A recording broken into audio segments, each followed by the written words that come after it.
Shalom jemaat Tuhan yang saya kasih. Dalam episode kali ini kita belajar satu topik firman Tuhan yang saya beri judul adalah proses direndahkan itu baik. Proses direndahkan itu baik. Kisah Rasul pasal 9 ayat 12, dan dalam suatu penglihatan Saulus melihat bahwa seorang bernama Ananias masuk ke dalam dan menumpangkan tangannya ke atasnya supaya ia dapat melihat lagi. Saudara, saat mata jasmani Saulus dibutakan, mata rohnya mulai terbuka terhadap penglihatan. Ini penting, saudara.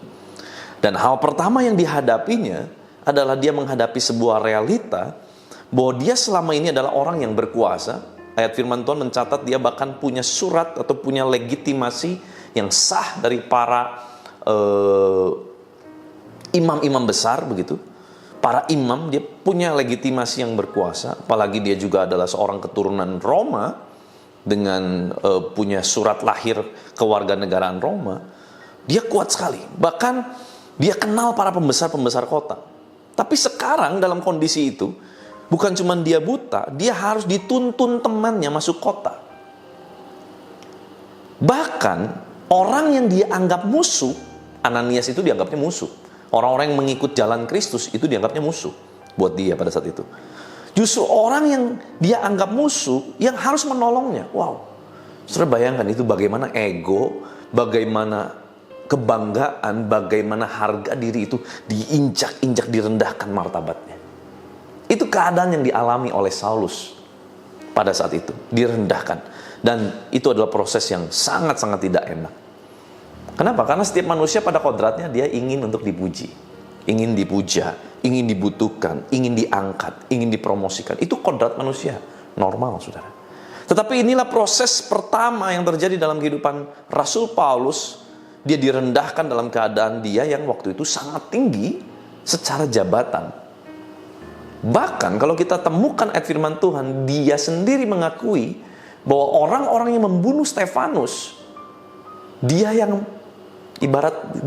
backingin, dia yang backup, supaya orang-orang yang bunuh Stefanus itu tidak sampai dihukum, semuanya dalam keadaan aman. Betapa powerfulnya Saulus atau Rasul Paulus pada saat dia belum bertobat. Wow. Tetapi waktu dia direndahkan, dia dihajar, dihabis-habiskan, betul-betul dia mengalami proses yang tidak enak. Waktu seseorang direndahkan, kita akan mulai belajar namanya merelakan, saudara. Dan saat direndahkan, kita akan belajar namanya menghargai. Saat direndahkan, kita belajar melembutkan hati. Saat direndahkan, kita belajar melihat keadaan dari sisi yang lebih bijak, bukan dari sisi yang lebih tinggi. Bukan dari sudut waktu kita masih jaya, masih hebat. No. Justru dalam proses direndahkan, kita bisa melihat keadaan dengan lebih jelas, dengan lebih bijak. Waktu ditinggikan, seringkali tidak ada pembelajaran yang dapat kita tarik, karena kita lagi diangkat. Dan sepertinya kalau lagi diangkat, mata kita semakin sempit melihat, sebab semua terasa baik-baik saja. Tetapi saat direndahkan, kita akan belajar berdiam diri dan mulai mengevaluasi. Di saat itulah mutiara terpendam dari kehidupan kita akan muncul dan mulai mengajar hidup kita. Dan saya percaya orang yang mau mengalami proses direndahkan, Roh Kudus akan bekerja dengan lebih bebas. Roh Kudus akan lebih leluasa mengajar hidup kita. Kalau orang lagi tinggi, lagi hebat, lagi punya segalanya, ditegur susah, karena dia merasa semuanya lagi baik-baik saja. Tetapi orang-orang yang mengalami proses lagi direndahkan, itu diomongin, ditegur, dia akan lebih mudah atau bahkan sangat mudah untuk menerima.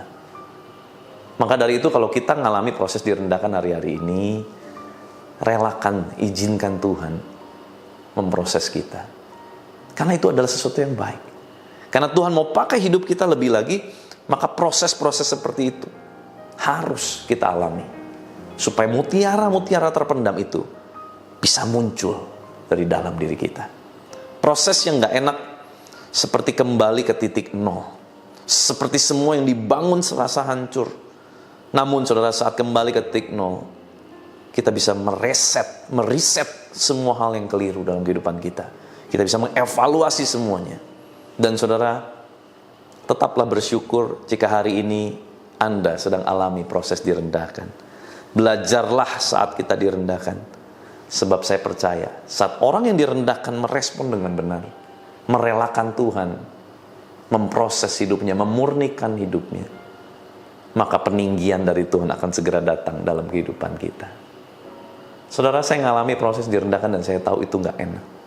Tetapi justru dalam proses saya direndahkan, saya bisa melihat mana kawan yang sesungguhnya dan mana yang cuman pura-pura jadi kawan. Justru dari situlah kita bisa melihat dengan sudut pandang yang jauh lebih netral, jauh lebih bijak. Saudara, kalau hari-hari ini engkau sedang alami proses itu, cepat rendahkan dirimu. Jangan terus paksa, jangan terus ngegos sama Tuhan, ngegas gitu ya. Wah, Tuhan saya kan nggak salah, saya kan ini. Udah, just let go, relakan, lepaskan. Biarkan Tuhan bekerja sepenuhnya dalam kehidupan kita. Saya yakin prosesnya nggak akan lama kalau kita mau ikut dengan cara Tuhan. Yuk kita berdoa. Tuhan, terima kasih buat firman-Mu. Hari ini kami dikuatkan kembali bahwa di balik semua proses kami direndahkan, kami dihancurkan, Tuhan sedang menciptakan sesuatu yang lebih baik, the better version of me, yang Kau sedang persiapkan dalam kehidupan setiap kami. Tuhan, berkati setiap anak-anak-Mu, berkati apapun aktivitas mereka sepanjang hari ini. Tuhan, jadikan mereka berhasil, dan perlindungan tangan kasih-Mu terus menyertai mereka. Kuasa kehidupan dan kuasa kebangkitan Kristus mengalir memerintah atas kami. Di dalam nama Tuhan Yesus Kristus, haleluya, sama-sama kita katakan, amin. Tuhan Yesus memberkati.